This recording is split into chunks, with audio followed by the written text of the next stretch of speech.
반면에 ETF 업계는 섣불리 미래의 성과를 예견하거나 좋아질 것을 주장하지 않습니다. 그것보다는 전체 시장 인덱스를 제공해 투자자가 실시간 매매를 통해 수익을 올릴 수 있게 하죠. 또 세분화된 섹터의 인덱스 펀드를 만들어 투자자가 자신의 자산을 이리저리 옮겨 다니면서 수익을 올릴 수 있게 해줍니다. 이렇기 때문에 투자 자산 운용과 포트폴리오 전략의 책임이 액티브 펀드 매니저에서 투자자로 옮겨가고 있는 겁니다. 이런 변화가 투자자에게 도움이 되지 않는다는 것이 보글의 생각입니다.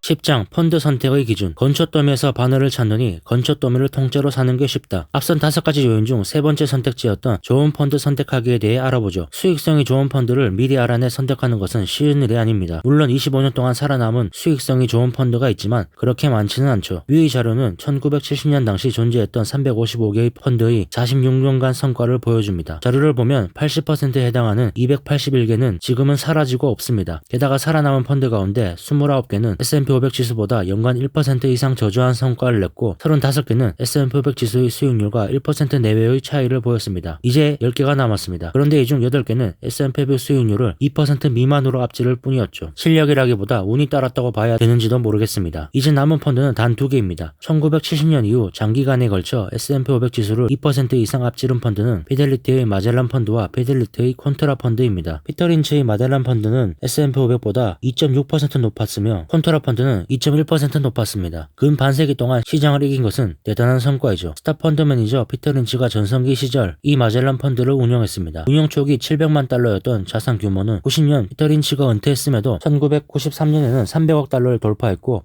1999년에는 자산 규모 1050억 달러를 달성했습니다. 하지만 이 시점을 최고점으로 내리막을 걸었습니다. 그리고 21세기 이후에는 S&P 500 지수와 1.8%의 격차를 보이며 시장 평균을 밑돌았습니다. 그리고 마젤란 펀드의 투자자들 역시 좋은 성과를 냈을 때 펀드를 샀고 저조한 성과를 냈을 때 펀드를 팔았습니다. 콘트라 펀드 역시 상황은 다르지 않았죠. 초창기에는 성공을 거두었지만 결국 시장 평균으로 회귀했습니다. 과거 이야기는 이 정도로 충분합니다. 어쨌든 중요한 것은 S&P 500을 앞서며 장기적으로 좋은 성과를 냈다는 이유로 펀드를 선택하려 한다면 우선 앞으로도 그런 성과가 계속될지 생각해 봐야 한다는 겁니다. 25년이면 펀드 매니저가 최소 3명은 바뀔 수 있는 시간입니다. 어떤 결정을 하든 평균으로의 회귀 경향성을 잊지 말라고 보고는 말합니다. 앞서 살펴봤듯 좋은 성과를 내주는 펀드는 355개 중 0.5%인 2개에 불과합니다. 이것은 건초더미에서 바늘을 찾는 격이죠. 게다가 장기간 실적이 좋더라도 앞으로도 그럴지는 장담할 수 없습니다. 건초더미에서 바늘을 찾지 말고 그 건초더미를 다 사라. 여기서 말하는 건초란 주식시장 전체의 포트폴리오입니다. 이는 저비용 인덱스 펀드를 투자하는 것으로 간단히 해결되죠. 워런 버핏은 2013년 주주에게 보내는 서한에서 자신이 주거든 신탁 자산의 90%를 초저비용 S&P 500에 투자하라고 말했습니다.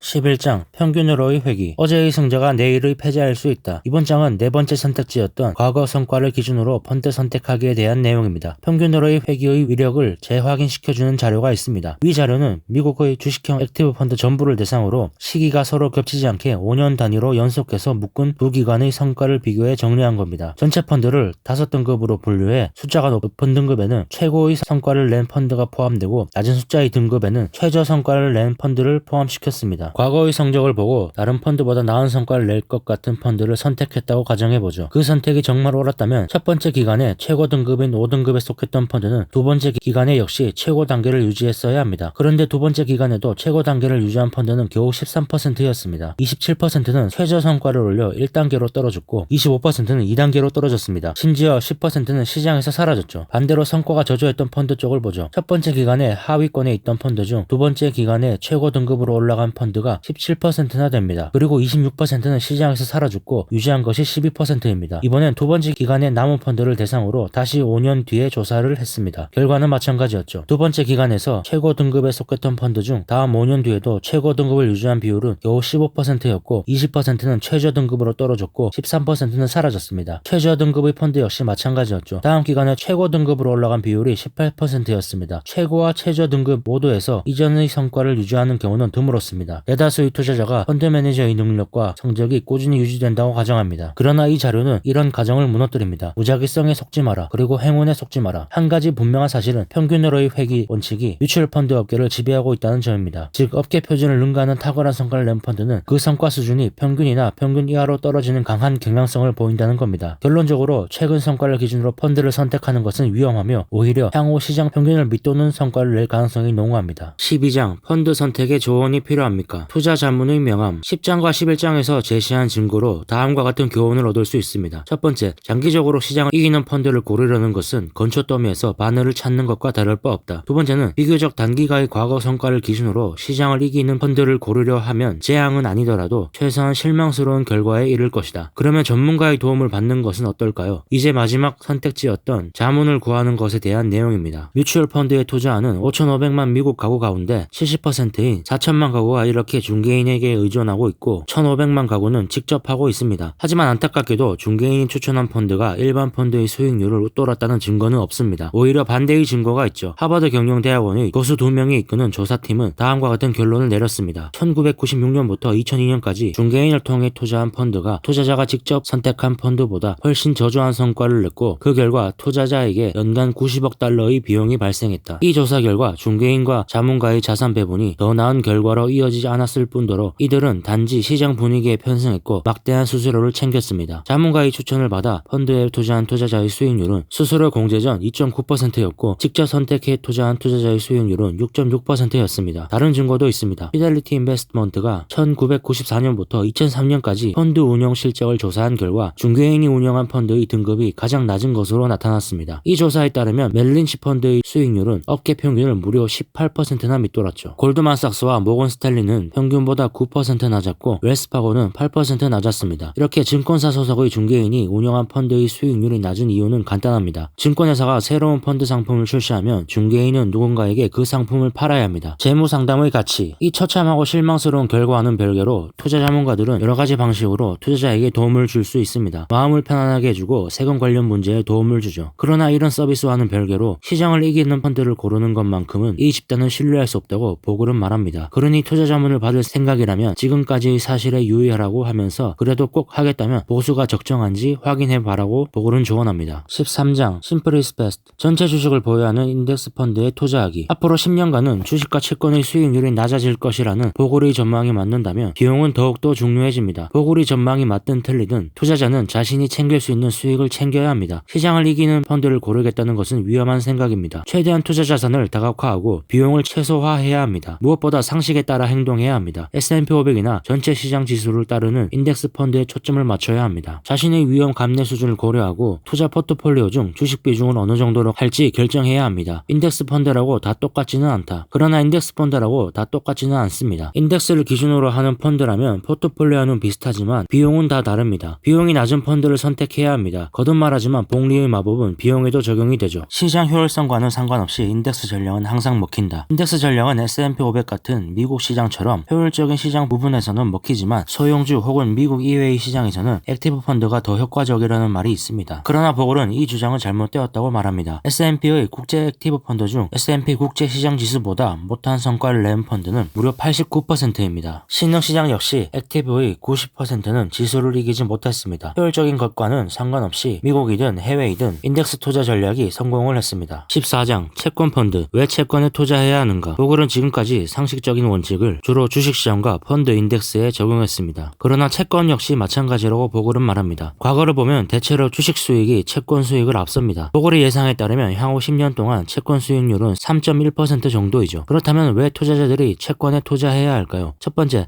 단기간으로 보면 채권이 주식 수익을 앞설 때가 꽤 많았기 때문입니다. 둘째, 채권을 보유하면 역생산적인 투자자 행동, 즉 시장이 폭락했을 때 주식을 팔아버리는 행동을 줄일 수 있습니다. 셋째, 채권 수익률이 최저임에도 여전히 주식의 배당 수익률은 2%보다는 높습니다. 그러나 채권 수익률은 현행 금리 수준에서 크게 벗어나기 힘듭니다. 물론 시장을 이길 수도 있지만 잘못하는 날에는 아주 큰 타격을 입게 되죠. 그리고 시장을 이겨봤자 겨우 1% 정도 끌어올리는 것이 전부입니다. 1%를 위해 비용을 부담하는 것은 옳지 않습니다. 스피바 보고서에 따르면 2001년부터 2016년까지 15년 동안 미국채와 투자 등급 회사채에서 단기, 중기, 장기의 모든 액티브 채권 펀드의 80%는 평균 수익이 채권 지수를 밑돌았습니다. 인덱스 채권 펀드의 비용은 0.1인 반면 액티브 채권의 펀드 비용률은 0.75%입니다. 초저비용 펀드에 초점을 맞춰야 합니다. 지금까지 전개했던 논리들은 채권 인덱스 펀드에도 그대로 적용할 수 있습니다. 15장 상장 지수 펀드, ETF, 데이 트레이더를 위하여 전통적 인덱스 펀드인 TIF는 장기 장기 투자를 기본 패러다임으로 하고 있습니다. 하지만 ETF는 전통적 인덱스 펀드를 가장하고 있으나 실제로는 사고 팔기 쉽게 만들어 놓은 변종이라고 보고는 말합니다. 그래서 매매가 이루어질 때마다 비용이 발생하고 이익이 있다면 세금도 내야 하죠. TIF는 모든 주식을 소유하는 넓은 다각화를 지향하는데 ETF는 시장 부분별로 나누어 투자하는 것을 지향합니다. 이건 역시 TIF와 다르죠. 보고는 이 시점에서 분명히 짚고 넘어가야 할 부분이 있다고 말합니다. 기본적으로 전체 시장 지수를 따라가는 ETF를 투자해 자주 매매하지 않고 장기간 보유하기만 한다면 문제가 없습니다. 매수할 때 매매 비용이 들긴 하지만 보수율 자체는 크게 차이 나지 않죠. 다만 보골이 걱정하는 것은 단기적 투자는 지는 게임이고 장기적 투자는 이미 효과가 검증된 전략이라는 겁니다. ETF는 투자자가 자주 매매하도록 만들기 때문입니다. ETF 쏠림 현상. ETF는 폭발적 성장을 했습니다. 지금은 2000개가 넘었고 심각한 문제를 만들었습니다. 한 곳에 집중적, 투기적, 지수 역행적, 레버리지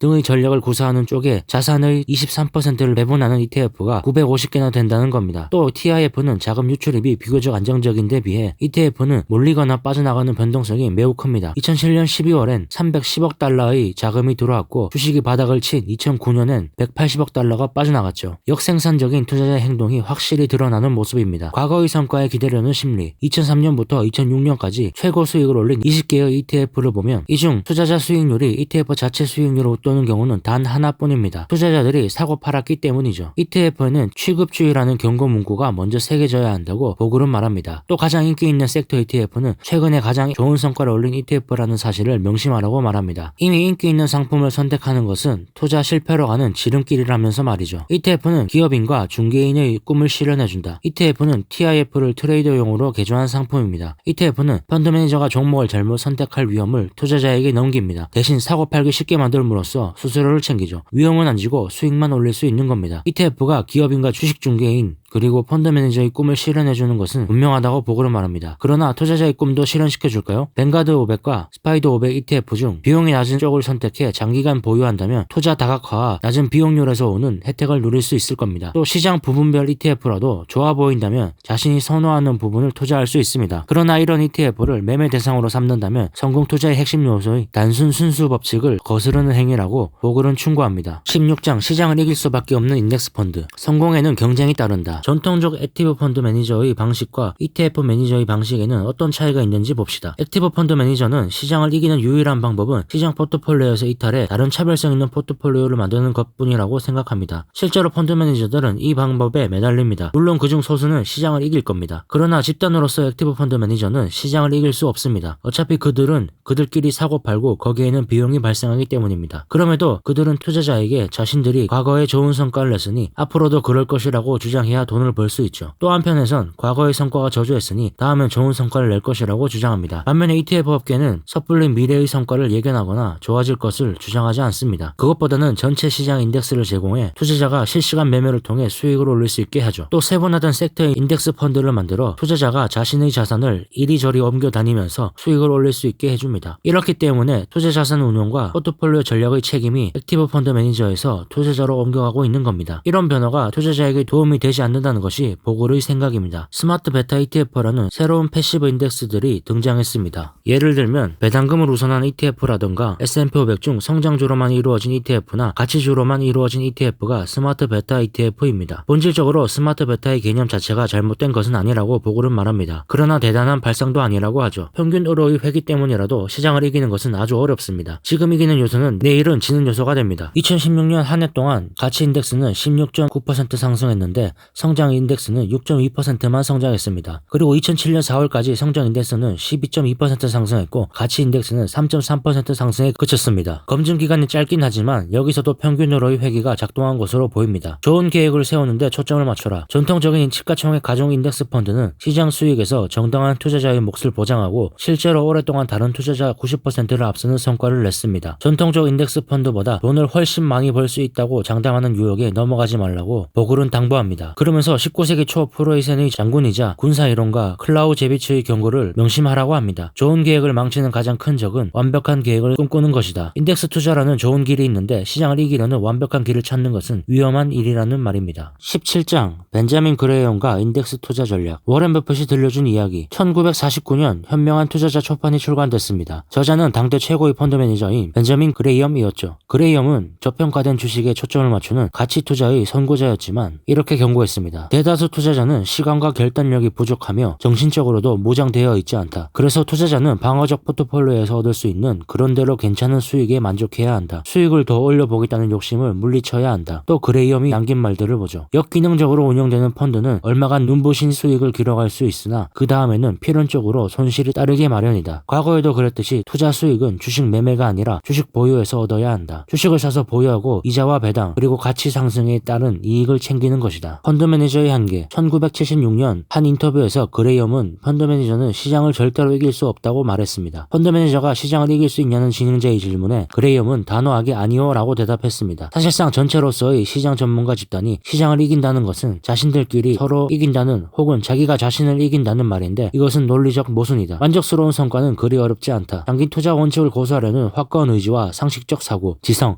단순 명료한 생각, 금융 역사에 대한 인식이야말로 그레이엄이 우리에게 남긴 유산입니다. 그레이엄은 자신의 조언을 이렇게 정리합니다. 평범한 투자자가 들으면 마음이 위안이 될 것 같은데 대다수 성공하는데 엄청난 용기와 지식, 판단력, 경험 등이 반드시 필요한 것은 아니다. 자신이 능력치 이상을 욕심내지 않는다면 방어적인 접근법으로 얼마든지 성공할 수 있다. 만족스러운 성과는 생각보다 어렵지 않다. 반면에 탁월한 성과는 생각보다 쉽지 않다. 버핏은 2006년 보글과의 식사 자리에서 이렇게 말했습니다. 투자자에게 가장 합리적인 투자법은 저비용 인덱스에 투자하는 것이라고 생각한다. 나의 스승인 그레이엄도 그렇게 말했고 나 역시 스승의 생각이 옳다고 본다. 인덱스 펀드에 투자하면 시장 수익을 오롯이 취하는 것이 쉽고 간단한데 굳이 더 좋은 성과를 위해 높은 위험, 많은 비용을 부담할 필요가 있을까요? 18장 자산 배분 1. 보글은 이번 장에선 두 가지 주제에 대해 다룹니다. 하나는 자산 배분에 관한 것이고 하나는 은퇴 대비용 펀드에 관한 겁니다. 이 둘 모두 개인의 상황과 성향에 따라 달라지기 때문에 쉽지 않다고 보글은 말합니다. 그러니 참고만 하길 바란다고 하죠. 포트폴리오 수익률 차이는 94%가 자산 배분에서 온다. 1986년 연구 결과에 따르면 기관이 운용하는 연기금의 수익률 중 94%는 자산 배분이 좌우하는 것으로 나타났습니다. 그렇다면 그 기준점은 어디에 둬야 할까요? 그레이엄은 현명한 투자자의 초판본에서 채권과 주식을 50대 50을 기준으로 비중을 25에서 75%까지 조절하라고 했습니다. 포트폴리오 내 주식과 채권의 비율을 결정하는 기본 요소는 위험 감수 능력과 위험 감수 의지입니다. 다시 말해 위험을 감수할 수 있는 능력과 의지가 있는 사람은 주식을 75, 채권을 25까지 가져갈 수 있다는 말이죠. 보글은 여기에서 나이라는 요소를 추가하고 싶다고 말합니다. 자산 축적을 목적으로 하는 젊은 사람들은 주식을 최대 80%까지도 권한다면서 말이죠. 여기서 한 가지 중요한 점이 있습니다. 주식 보유 비중 중에서 액티브 펀드를 보유하고 싶은 투자자들이 있을 겁니다. 그렇게 하면 오히려 주식 비중이 낮은 포트폴리오보다도 수익이 낮을 수 있습니다. 주식 비중 중 대부분을 시장 인덱스로 채우라고 보글은 권합니다. 19장 자산 배분 2. 이번 장의 내용을 많이 생략하겠습니다. 연금 등의 상황이 미국 투자자에게 맞춰져 있기 때문입니다. 짧게 요약하자면 75대 25를 하든 어떤 비중으로 하든 주식과 채권을 가져가되 주식의 비중 안에는 주식에 투자하고 있는 연금도 포함시켜야 한다는 내용입니다. 또 꾸준히 현금이 들어오는 배당형 자산을 고려해야 한다고 보글은 말합니다. 자산 배분에 정도는 없습니다. 그레이엄의 기준으로 해도 되고 보글이 제안한 방법으로 해도 됩니다. 모든 총알을 다 막는 완벽한 방탄 전략은 존재하지 않습니다. 20장 투자자의 황금률.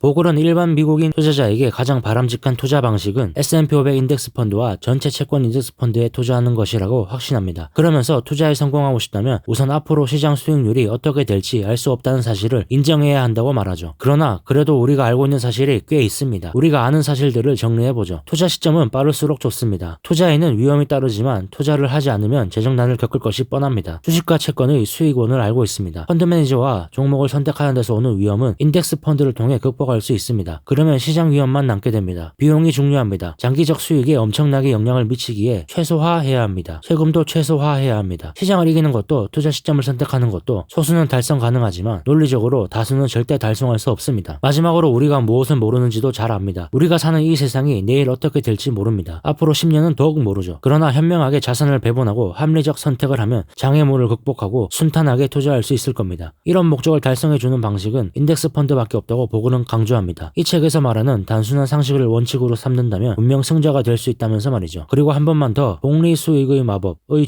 중요성만큼이나 복리 비용의 횡포까지 피해야 한다고 말합니다. 현 금융 서비스업계의 핵심 특징인 고비용, 고회전율을 바탕으로 한 기회주의적 마케팅 방식을 경계해야 합니다. 월가의 좌우명은 가만히 있지 말고 뭐라도 해라이고 일반 투자자의 좌우명은 아무것도 하지 말고 그냥 가만히 있어라가 되어야 합니다. 책은 이렇게 끝이 납니다. 보글의 주장은 이렇습니다. 운이 아주 좋으면 시장을 이길 수 있지만 이것은 이것은 지속하기도 힘들 뿐더러 비용, 위험을 따진다면 지수를 투자하는 것이 최선이라는 겁니다. 쉬운 길을 놔두고 위험한 길을 갈 필요가 없다는 거죠. 그리고 펀드를 선택하는 데 있어 가장 중요한 것은 비용이라고 말합니다. 비용은 투자자들이 가져야 할 몫을 금융기관이 가져가게 만듭니다. 금융기관을 경계하라고 하죠. 그들은 투자자들이 잦은 매매를 해야 돈을 버는 집단입니다. 우리는 인덱스에 투자하지 않고 주식을 선택해서 투자할 수도 있고 잦은 매매를 할 수도 있습니다. 그러나 그 전에 일단 주식을 투자하기로 결정했다면 먼저 이 책을 읽고 인덱스 ETF나 인덱스 펀드에 투자하는 것을 우선 선택지로 고려해 봐야 합니다. 그리고 나서 다음 선택지로 종목을 고려하는 것도 좋을 것 같습니다. 오늘은 뱅간드를 창업한 사람이며 인덱스 펀드의 창시자인 존 버글의 모든 주식을 소유하라를 읽어봤습니다. 영상이 도움이 되셨다면 구독과 좋아요 부탁드립니다. 감사합니다.